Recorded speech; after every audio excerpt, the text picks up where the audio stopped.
What's up? It is June 7th, 2018.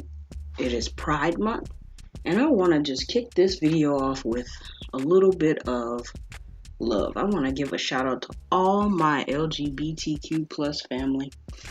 I want to say, go out there, be great, live your best life. Don't care what anybody says. Don't listen to the haters and the naysayers.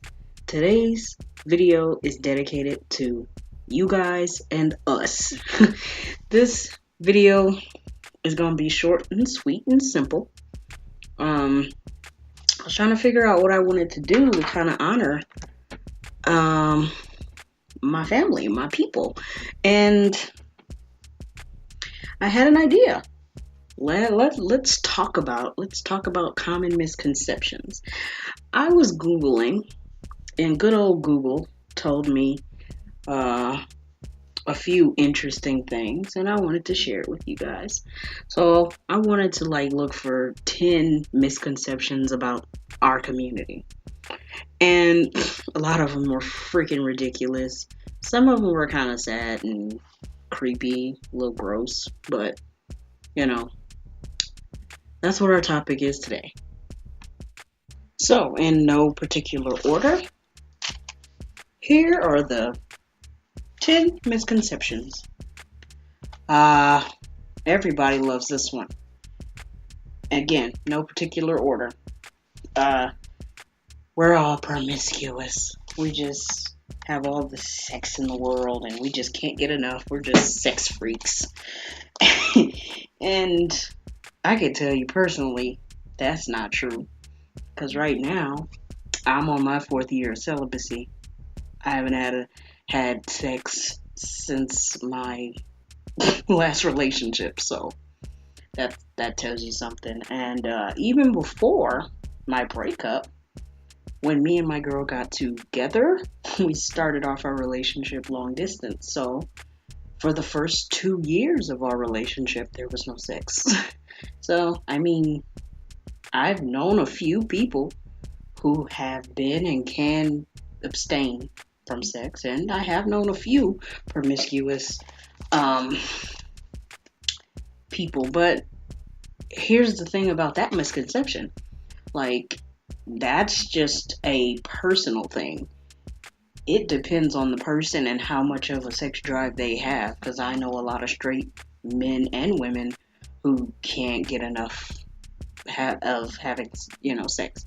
They can't be single. They can't be alone. They have to be having sex with someone. So it's a very sad misconception, and I want people to kind of recreate their thinking a little bit.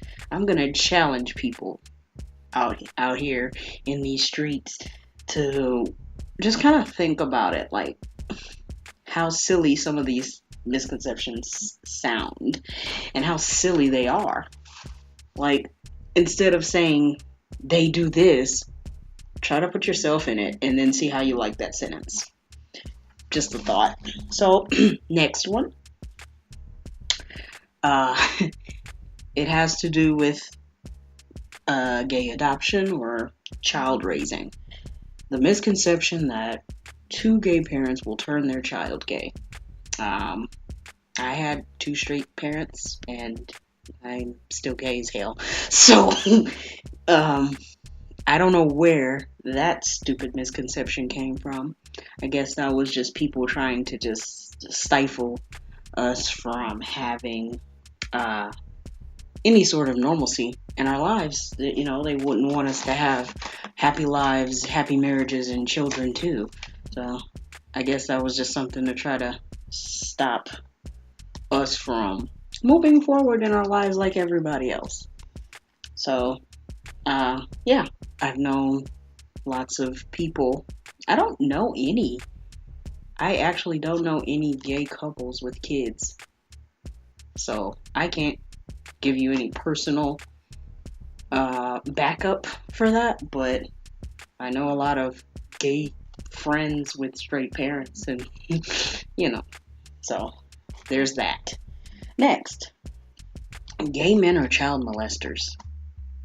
Um, that's ridiculous and stupid. I while I was looking all this stuff up on Google, it gave a good um kind of a good way of debunking this misconception. Child molesters, or pedophiles, more commonly known, aren't aren't necessarily gay or straight. It said that a pedophile, if there are 90% of them live, if they were to cover up and date a person, they would date a person of the opposite sex. Um, in real life, though, they're repulsed by both sexes. So I found that funny when I read that. They're attracted to children. They can alternate between little boys and little girls, which is gross, and I never want to meet a pedophile. I will literally want to light them on fire and run them over with my car, and then back up and run them over one more time, just to make sure I did the job right. So, there's that. Debunked. The fourth thing that I wrote down. Gay people are attracted to everybody that is the same sex. And that one personally irritates me. Like, I don't have a coming out story because I honestly never had the opportunity to come out. I was outed. There are two occasions. The first occasion, my mother was snooping in my room, and my first girlfriend at the time, we were in, I want to say we were in 10th grade, and she was my friend, and we kind of decided to date a little. we were quote unquote, well, she was curious. I had an epiphany, and I figured myself out. So anyway, long story short, my mom was snooping in my room for something. I don't even know what it was. But she mistook her backpack for my backpack, and she went through it, and of course she found a love letter that I wrote to her. And she gave me all these questions, and our relationship was never the same from that day. But every time a friend, coworker, family member, whoever, every time someone has found out or it came up in discussion that I was gay, the mood changed. I'm not gonna say family because family. The mood can't change with family. You can't have a crush on your family member. Well, hey, some people do. Not over here. That's weird. But the energy shifted, and I'm naturally like a friendly person, and if I feel like we're friends, I'm gonna wanna, spend time with you, get to know you, talk to you, help you out. If you look and seem sad, I'm gonna want to cheer you up. That has nothing to do with me wanting you. That's just my nature. I'm caring, I'm catering, and things like that. So people tend to take it in a weird direction when they either find out or put two and two together or whatever, and the energy shifts, and it's really annoying because it's like, oh, I don't think we should be friends. I don't feel comfortable around you. You're always too nice to me. And I'm like, what the hell is too nice?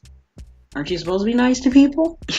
Like, I never could wrap my head around that silly of a comment. But then I was like, whatever, you're lost. I'm an awesome friend. If you don't want to get to know that fact about me, that's fine. I'm not missing out on anything. You're missing out on it. So it's cool, but that's a little personal insight to that misconception, and it's irritating, and I wish people would educate themselves. I wish people would also use their brains and think and understand that People are people, and get to know the person's personality before you want to make a judgment or an assumption, because it's pretty unfair. Flip it, like I said earlier, flip it and say, how would you feel if, and this isn't even in a gay way, say a guy uh, thinks his gay male friend wants him, but let him flip it and say he's being nice to a woman, and he's just really literally just wants to be a good friend or a nice person or a nice coworker or just a general decent human being, and she falls and he goes to help her get up, and she slaps his hand and says, "Oh no, you straight men, you always just want me." How stupid would she sound, and how bad would he feel? I'm getting off of topic. Sorry about that. But I just, again, like I said, try to think outside of your comfort zones. Think outside of yourselves. And understand that people are people. And we all have feelings and we all have to share this earth. Okay, so next one. Gay people like to party all the time. They live these rock star party lifestyles, and that's insane, because to this day I haven't met a gay, bisexual, any person that's just like an all around the clock partier. Like, I know social gays, I know antisocial gays. I think I've become an antisocial kind of homebody type of person, because circumstantially I don't have the ability to get out like I want to get out. So I've become very complacent in my day-to-day life, where I've become comfortable being home all the time. Once I start getting a cash flow and I start, being able to fix up my car and trust that it could get me on the freeway and get me to a destination safely, you better believe I'm going out. But I still won't go to the point of partying until the crack of dawn and ending up in some crazy places. I won't have those type of stories, but I will have a social life and a good time. I've never been a huge party type of person. Even in high school, my friends would be mad at me because I didn't want to go out and party every freaking weekend. I'd rather hang out with them at a friend's house, turn on some music or a movie, and a bunch of us just be chilling on the couch watching this funny movie or going out to the mall or whatever. Like, I'm easy to entertain, I guess. Being an only child, I never needed all those bells and whistles. I could imagine up some stories and play with my dolls and be like, okay, Barbie and Ken just had a baby, and now Barbie's going to work and Ken's going to the construction to to work on the railroad. Like, I just would make up entertainment, so I didn't need people necessarily. Although I enjoy people. So, another misconception debunked. This one, I can't say that this has happened to me, but I have heard this or something similar. Here we go. Lesbians are only looking for other women because they've been hurt by men or rejected by men or whatever have you. It always has to do with a man or whatever. And I laugh at that one because it's so stupid.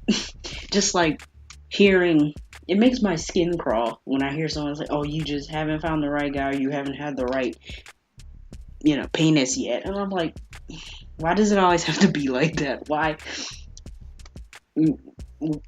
I have a problem with men who feel like they are owed women. Like, women are property, I guess. I don't know. Like, that rubs me the wrong way in a lot of senses. It has to do with male chauvinist, misogyny. It has to do with just ignorance. It's just a lot in that phrase or sentence or thought process. And I find it laughable, but I also find it kind of like, come on. Use your common sense. Like, that's dumb. So, no, I've never been quote unquote hurt by, like, little boys teased me and all of that, but it honestly had nothing to do with them. Like, when I dated my ex best friend, I felt more of a spark with a girl because I've tried, like, having, like, I had a little boyfriend in seventh grade or something like that, and he was cute and all of it. Like, everybody wanted to date him because he had, like, curly hair and light brown eyes, and I was like, oh, he's so cute. He was that guy. And then I was like, I dated him, but it was like, I felt nothing. I actually felt annoyed at him, at his presence. But, I felt more friendly with guys. Like, I got along better with guys, like I was one of the guys. So, there was a lot of soul searching, but at the end of the day, it was where the spark was. And that spark was with, at the first time, my first girlfriend, and at the second time, my second girlfriend, which is now my ex. So, yeah, it's all about sparks, guys. Sorry. Next. All gay men are feminine, fashionable, and neat and clean. That is the biggest lie. That's the biggest misconception I've ever heard. Because I had a gay friend, and he was not like a pig, but he was not neat either. Like, his room looked like a boy's room. There were things all over the place, there was shoes thrown across, and there was a pile of clothes here and there. So, like, it's a misconception. Trust me. Yeah. Next one. All gays are druggies or alcoholics, or gayness leads to heavy drug use and alcoholism. Very, very, very, very untrue. Because I'm neither of those things. I will socially have a drink, and then I will go a year without having a drink. Or 5 months, or 6 months, or 9 months, or however long. The last time I had a drink was probably around my birthday, which was last month. And the time before that was New Year's. So that's 5 months there of a stretch. So we're not all alcoholics. I don't use any drugs. I've never used and gotten into any drugs. So, misconception debunked. Being gay is a mental illness. Yeah, no. I don't know any gay people who get a check for being gay. So, move right on with that. There's a cure for being gay.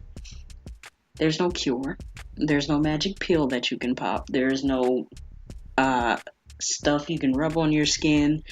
There's no band-aid you can put over it. You can suppress it and pretend and live your life as a straight person and be tormented and tortured on the inside. Or you can live your truth. That's pretty much all you can do on either side of it. Yeah, so there's that. And then I've got a bonus one. Gay people and straight people cannot be friends.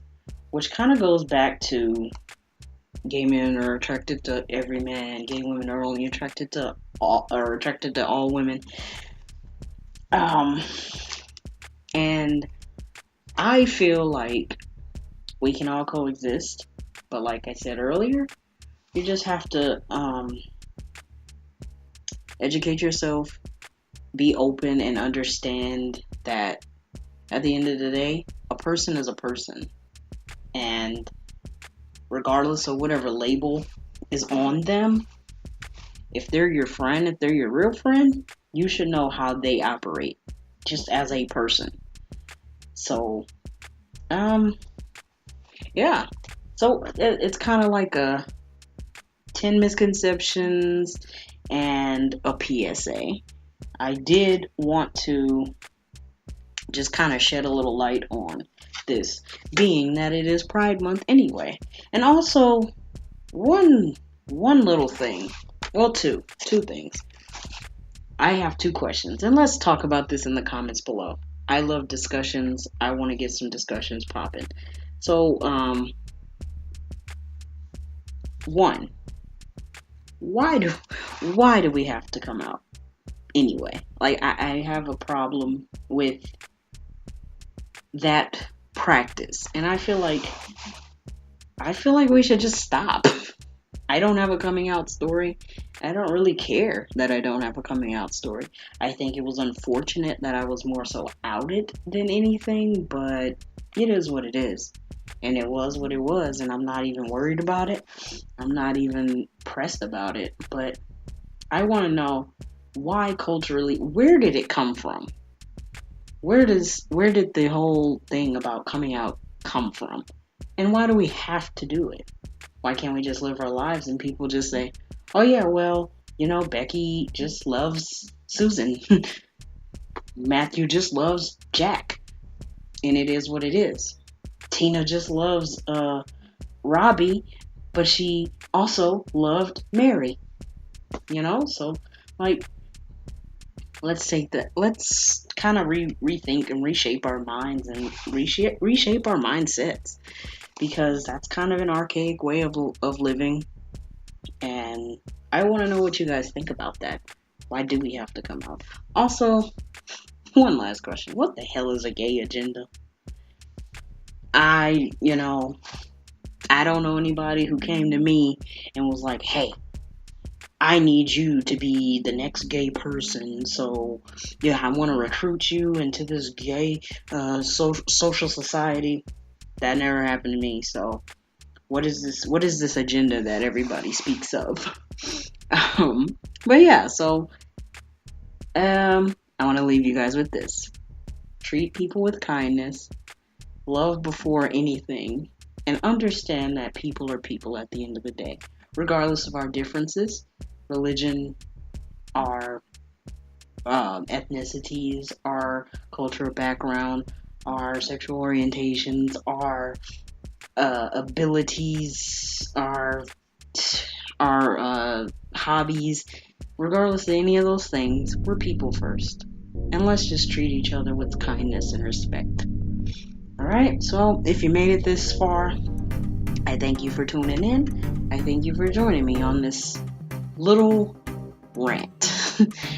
I hope you guys have a wonderful rest of your day and week, and enjoy it. Enjoy your days, enjoy your weekend. Until next time, thanks for listening.